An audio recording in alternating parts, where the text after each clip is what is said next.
मिलेगा। Story and नहीं हुई थी, स्टोरी एंड करने का सिर्फ मैंने प्रैंक किया था क्योंकि आप लोग स्टोरी वॉच नहीं कर रहे थे और व्यूज बिल्कुल ही नहीं ला रहे थे, मतलब बिल्कुल नहीं आ रहे थे। इसलिए मैंने सोचा कि आप लोगों से झूठ बोला जाए, आप लोगों के साथ छोटा सा प्रैंक किया जाए। और अब मुझे गुस्सा आ रही है क्योंकि पता नहीं ये लोग कौन है। दिवाली खत्म होने के बाद पटाखे कौन फोड़ता है। इन्हीं सब वजह की वजह से मैं स्टोरी दो दिन के लिए मैंने लेट कर दी, लेकिन अब ये लोग दिमाग खराब कर रहे हैं। हम लोग स्टोरी को स्टार्ट करते हैं यार मिस, ये लोग पागल हैं, ये लोग तो करते रहेंगे। हम अपनी प्यारी सी लव स्टोरी में देखते हैं कि जेमिन जो कि बहुत ज़्यादा थकी होती है, शिकी उसे एक मिनट भी नहीं छोड़ता है। यहाँ पर हम देखते हैं कि जेमिन जो कि फ्रेश होकर आता है, फिर जेमिन के साथ इंटीमेट होने लगता है। जेमिन ने जो कि अपनी आंखें बंद रखी थी क्योंकि उसकी आंखों पे पट्टी बनी होती है ब्लैक कलर की, तो उसे नहीं पता चलता है। लेकिन वो जब भी जेकी के करीब जाती है या जेकी उसके करीब आता है तो फील कर पाती है और वो मन में कहती है ओह गॉड अब नहीं। ऐसे बोलकर वो जो कि खुद को बहुत ज़्यादा ही हिम्मत देने की कोशिश करती है, लेकिन जेकी इतना ज़्यादा स्ट्रांग होता है कि वो समझ पाती है कि जेकी कोई ओल्ड पर्सन नहीं है। जेमिन को पहले लगा था कि शायद किसी ओल्ड पर्सन ने ही उसके साथ इंटीमेट होने की डील रखी होगी और उसे पैसे ऑफर किए होंगे और जो कि उसे फेस दिखाने को भी मना किया था।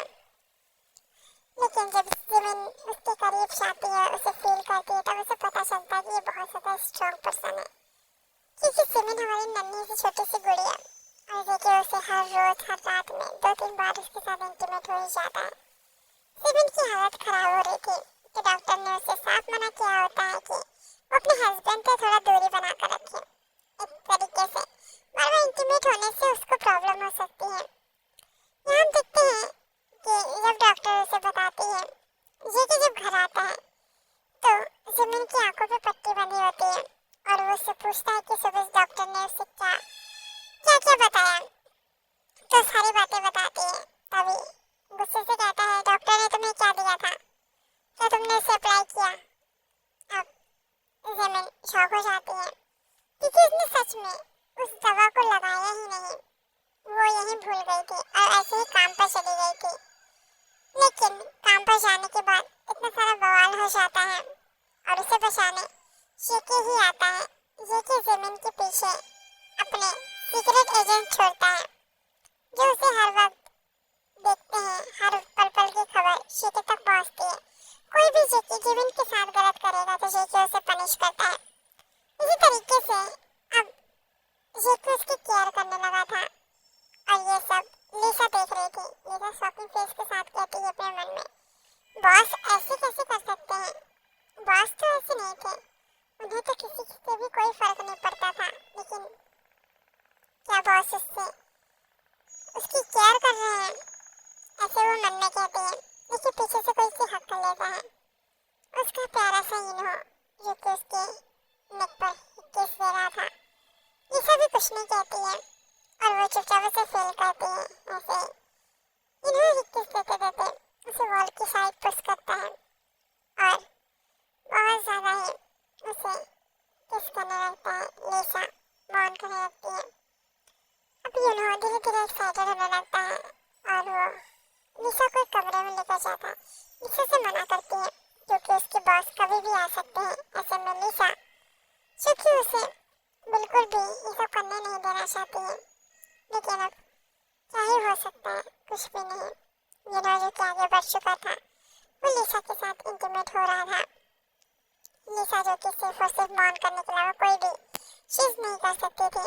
ऐसे ही हम देखते हैं कि हमारी जिनकुक साइड जिन जो कि अपने काम के लिए गई होती है और जब वो वहाँ से वापस आती है तभी उसे किसी ने किडनैप कर लिया और वो बहुत ज़्यादा बचने की कोशिश करती है, लेकिन उसका किडनैप जो कि बहुत ज़्यादा ही सस्पेंसफुल पर्सन ने किया होता है, वो तुरंत ही उसको एक हाउस में लेकर जाते हैं।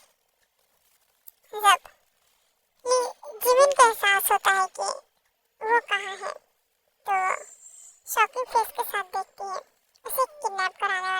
नहीं शेकी होता।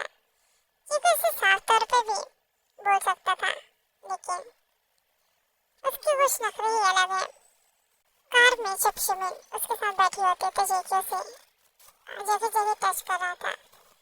जिमिन जेकी उसे दूर हटा रही थी, लेकिन जेकी कहाँ मानने वाला था। जेकी उसे अपने टच को याद करा रहा था, उसे फील करा रहा था कि वो उसे याद करे।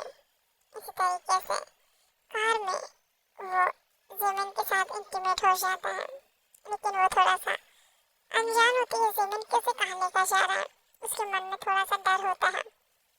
जब उसे पता चलता है कि जेके उसे उसी के घर पर लेकर आया है जहाँ उसे पहली बार बुलाया था, तब उसके दिल में थोड़ी सी सुकून आती है।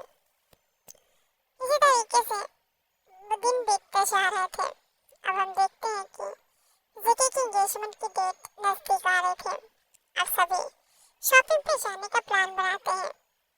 हम देखते हैं कि यहाँ पर आयु जो होती है वो बहुत अच्छे से रेडी होकर आई होती है शिकी के घर जॉन मेंशन।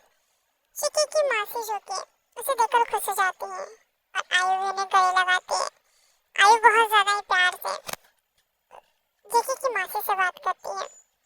यहाँ हम देखते हैं कि बहुत ज्यादा ही प्यार से अब ये दोनों बातें करते हैं। तभी ती जो कि सीढ़ियों से नीचे आती है और आयु उसे ग्रीट करती है। ती भी उसे बहुत प्यार से कहती है हेलो, और वो बहुत ज्यादा ही खुश होती है।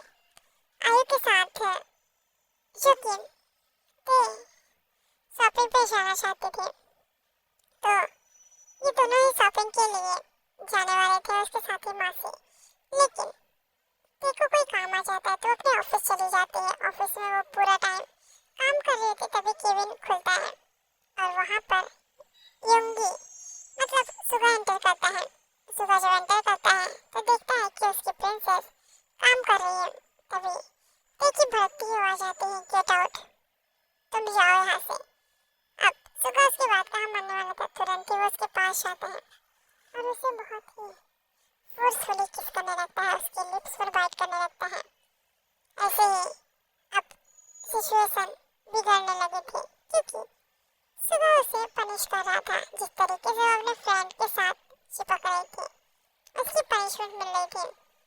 इसी तरीके से जब सुबह उसे टेस्ट कर लेता है, उसे हर जगह ही किस दे देता है, तब उसे छोड़ता है। टेस्ट से बहुत ज्यादा गुस्सा थी, बहुत ज्यादा नफरत कर रही थी और वो मन में सोचती है कि ये इंसान फिर से मुझे कमजोर नहीं बना सकता। और वो बोलती है क्यों, क्या हुआ, तुम्हें कितनी बीवियां चाहिए, कितनी लड़कियों के साथ तुम सोना चाहते हो, कितनों के साथ आके तुम यही गेम खेलोगे? क्या सब तुम्हारे नीचे रहे, तुम यही चाहते हो, या फिर कुछ और? क्या तुम्हारी वाइफ को पता है कि तुम मेरे साथ ये सब कर रहे हो, या फिर मुझे सीक्रेट रखना चाहते हो? बोलो, क्या तुम मुझे इसी तरीके से डिस्ट्रॉय करते रहोगे, या फिर अपनी वाइफ को भी बताओगे? तुम्हारी वाइफ को शायद ये पसंद ना आए, या फिर तुम ये चाहते हो कि तुम्हारी पूरी दुनिया में तुम्हारे ही बच्चे हो। हाँ, हर लड़की के साथ इंटीमेट होना चाहते हो। सुगा बहुत ज्यादा गुस्से में होता है और वो कुछ नहीं बोलता है। वो सिर्फ हमारी टे को वाइट कर रहा था। टे जो कि बहुत ज्यादा स्ट्रांग दिखाने की कोशिश करती है। इसी तरीके से सुगा का मन भरता है, तब टे को आजाद करता है। सुगा टे अभी भी इंटीमेट नहीं हुए थे।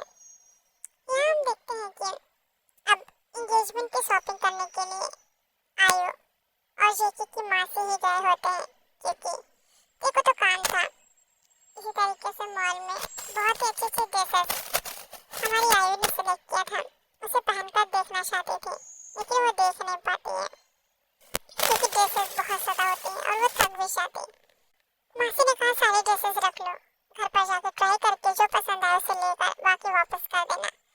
अब आयु कुछ नहीं बोलती, हैप्पी हो जाती है, कहती है ठीक है मासी। ऐसे ही घर पर आकर वो एक बहुत ही प्यारी सी पिंक कलर की ड्रेस पसंद करती है। इसी तरीके से अब आयु सोचती है कि बर्थडे एक लड़की गई थी। उस लड़की के बारे में सोचते ही उसकी आंखें गुस्से से भर जाती हैं। ऐसे ही ये पार्ट एंड होता है। नेक्स्ट पार्ट के लिए इंतजार कीजिए। Love you so much.